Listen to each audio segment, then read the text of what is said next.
postponement of the discussion on ILP for the state of Meghalaya now seems to be a mockery. We still do not know where this is going to lead to.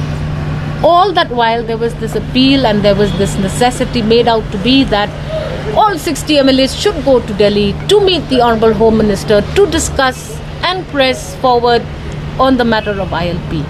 But when the Honorable Home Minister of the Government of India arrives at our city, there was absolutely no opportunity given to anyone to discuss this matter with them. Following that, we are told that several members of the cabinet also took off for Delhi in an attempt to once again put pressure on the Government of India, at least to tell us whether or not we're going to get the ILP, or if we were being denied the ILP, what were the reasons.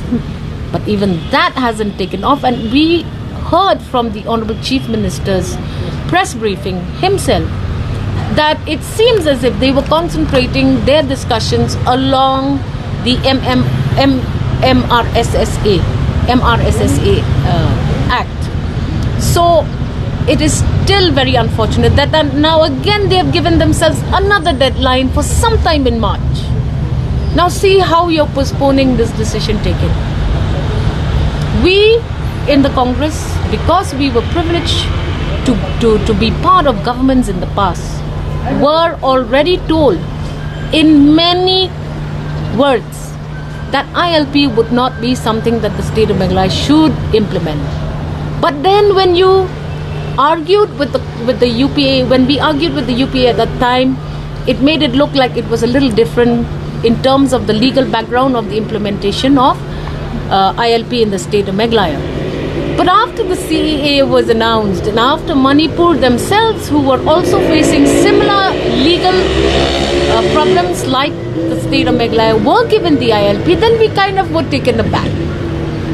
So we feel therefore that we need to revisit the ILP agenda, and that was why the Congress unanimously, along with all 60 MLAs, decided to support a government resolution. We had done it with a lot of thinking and a lot of debate even amongst ourselves. And now today you're telling me that again we have to wait till the month of March for the ILP to be announced is a very disappointing announcement to make to all of us. We are going to press this forward, and if you're not going to be able to bring the ILP into the state of Meghalaya, you need to tell us why. If it was done for other states, why not for Meghalaya?